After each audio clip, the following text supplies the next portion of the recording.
Охридската библиотека го одбележа денот на македонскиот јазик и азбука. Јовановски вели мораме секојдневно да го негуваме македонскиот јазик.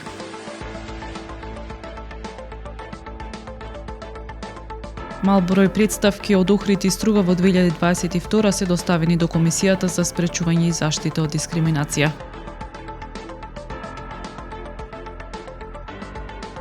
Отворена спомен собата посветена на 6-та македонска ударна бригада и одбележан денот на македонската полиција.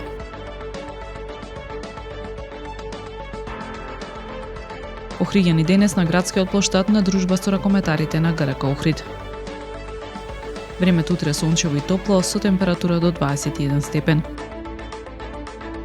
Следевте една минута вести на Охрид Нјуз.